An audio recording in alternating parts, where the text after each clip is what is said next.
About 23 years old when he first came to Golden here. Later on, in 1869, he was appointed by the president to be the United States Marshal. So he started off very quickly. Long after my story has ended, in 1883, he is named by the governor to be the warden at the state penitentiary. So he has a lot of experience, Hoyt does. He's coming in with James Ward, who has no experience at all. So Ward is allowing C.P. Hoyt to make a lot of the policing decisions because the sheriff is still an elected position. But understand the sheriff is the mirror of the values and the character of the community they serve. They always are, always will be. You vote, that's one thing the sheriff is. If he doesn't meet those values, they're always voted out. And we got a history here in the county of just that happening, okay?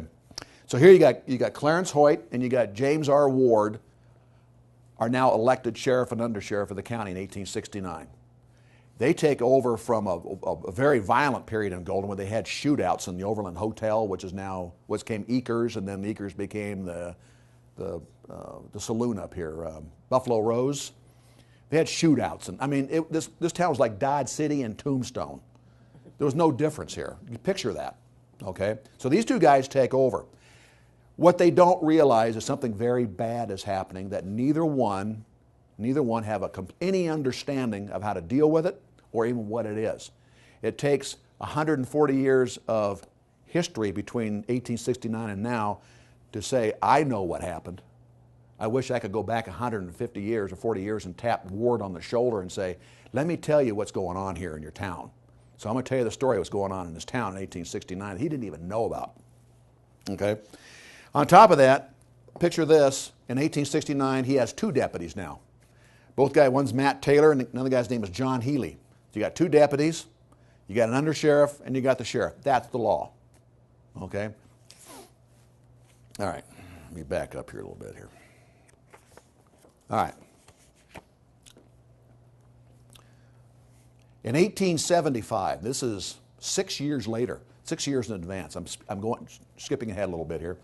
A Frenchman in France, his name is Eusebius Piagdagnelli is his name, killed 6 people, murdered 6 people.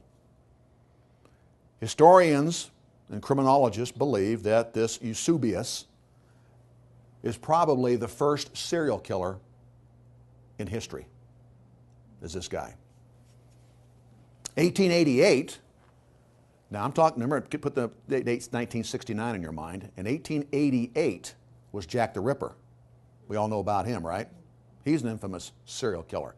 1888.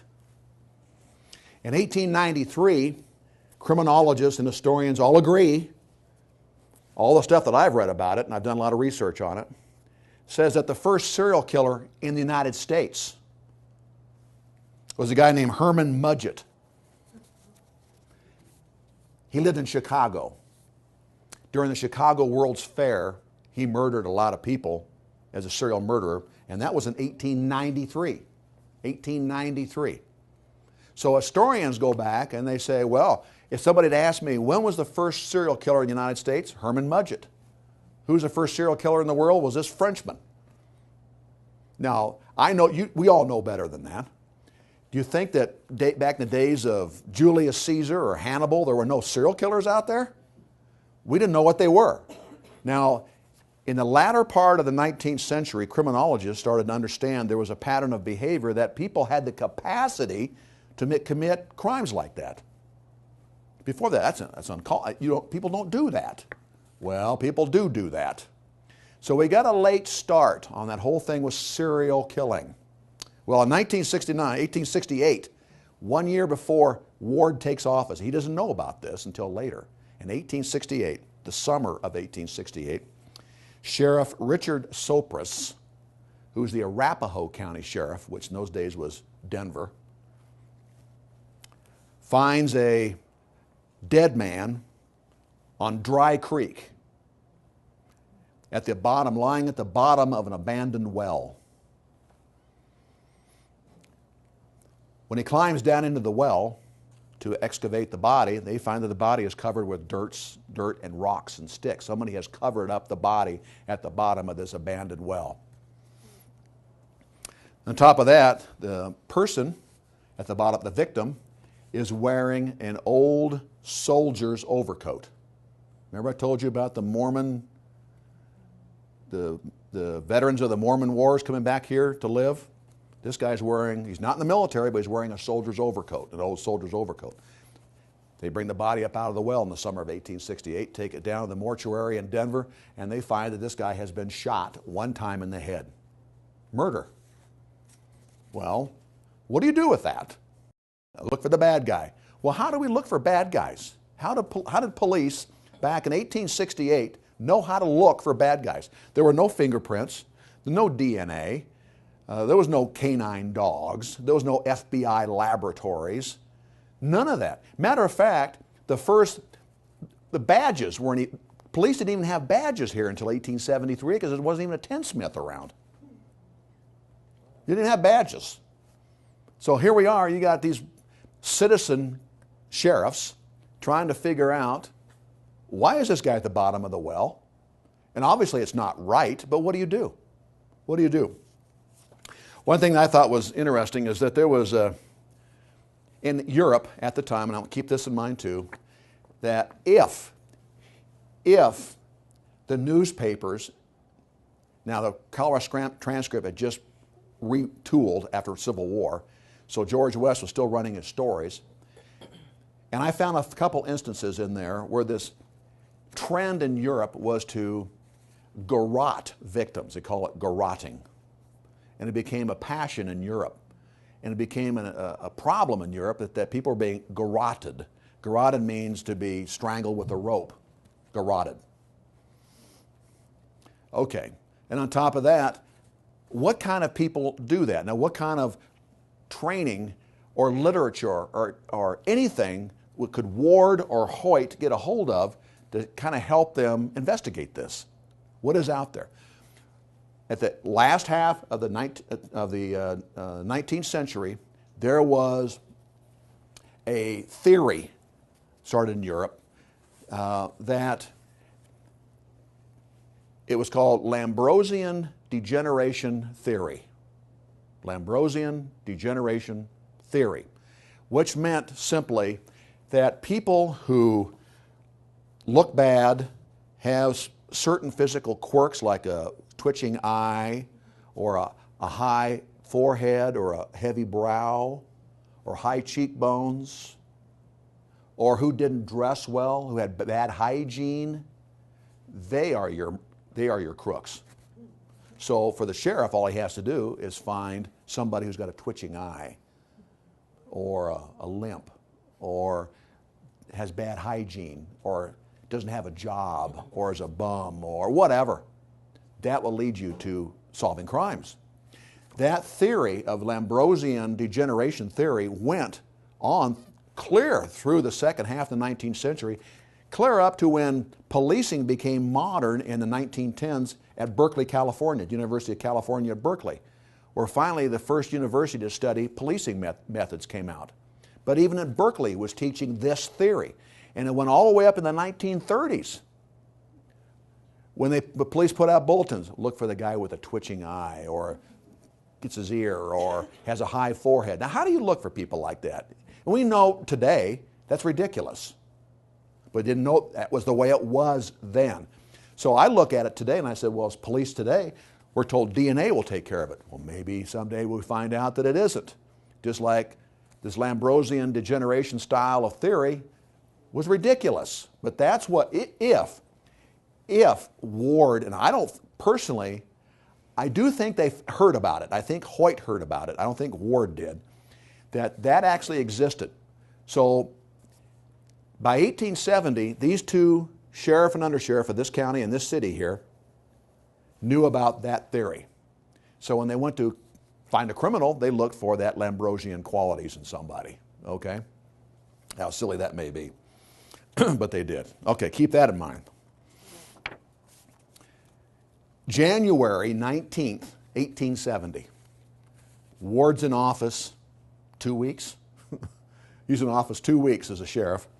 They find a man hanging from a tree 4 miles up Golden Gate Canyon. So right up here, 4 miles up Golden Gate Canyon. The sheriff calls out the new coroner. His name is James Moore, for those who want to know who the coroner was then.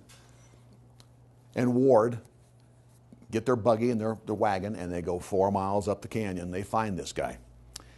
They find this guy with a rope that's doubled around his throat, and it looks like there's a stab wound in his throat. And I thought, well, this guy's been stabbed. Well, that's not the case. It's the friction from the rope did this. They think, well, this guy's been garroted. So they take this guy down off this tree, and this is not right because he's actually laying on his knees. So something is not right. They bring him back to Golden, and Moore calls up the local doctor here in Golden, his name is Hardy, who do an autopsy. Well, what happened to this guy? Well, during that, they find out that this guy has a bullet hole in the back of his head, just like the one the previous summer in Arapahoe County, that they don't know about. There's no communication. They don't have phones or faxes and stuff that talk to one another or organizations to do that. So anyway, Ward knows, I've got a murder. Got to do something about it. So he sends Hoyt by horseback with deputies and constables, Henry Stevens, Ashley Howard, and James Gorman, to look for somebody. Find evidence. Do something. Do something, anything. So they do. They go up the canyon looking for evidence. What do these guys know what to look for? What do you look for? You've never been trained. Who knows what to look for? They're just up there riding around. Okay?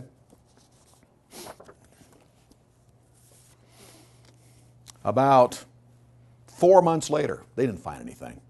4 months later, May 18, 1870, a railroad surveyor, now there's a railroad that's going up the canyon, up here, Clear Creek Canyon.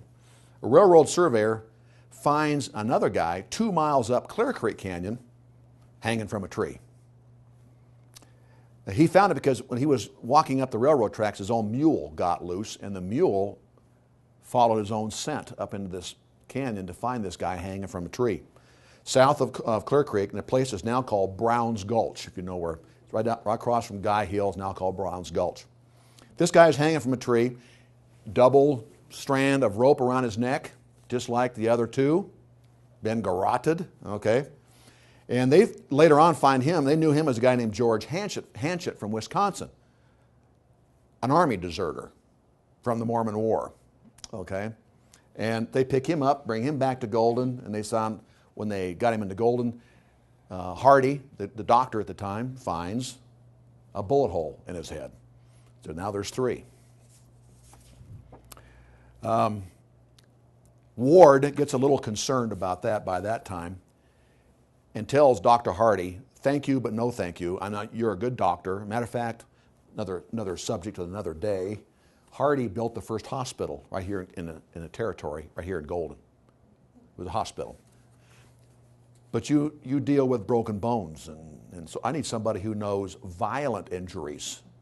So there was a guy in town who just came back. His name was Joseph Anderson, and he was a doctor. He was a doctor partnered with Hardy before the Civil War. He practiced medicine here in Golden, Joseph Anderson. When the Civil War broke out, they found out that he was a Southerner. He left Golden, and he became a surgeon for the Confederate States Army. So he had plenty of opportunity to examine bullet wounds, violent death, and he's now come back after the war. Dr. Anderson, you look at this guy. You tell me what we've got here. So Anderson does, and the first thing he says is, pretty clear to me, the rope that you have in your office on the one that occurred in January is the same rope that strangled the guy in May. Now, you and I, because of our education and knowledge, would say, we got a serial killer on the loose. Now, the question for me is, did they know that? Did they know that? At what time did Ward and Hoyt know there was something very bad and sinister happening in their county?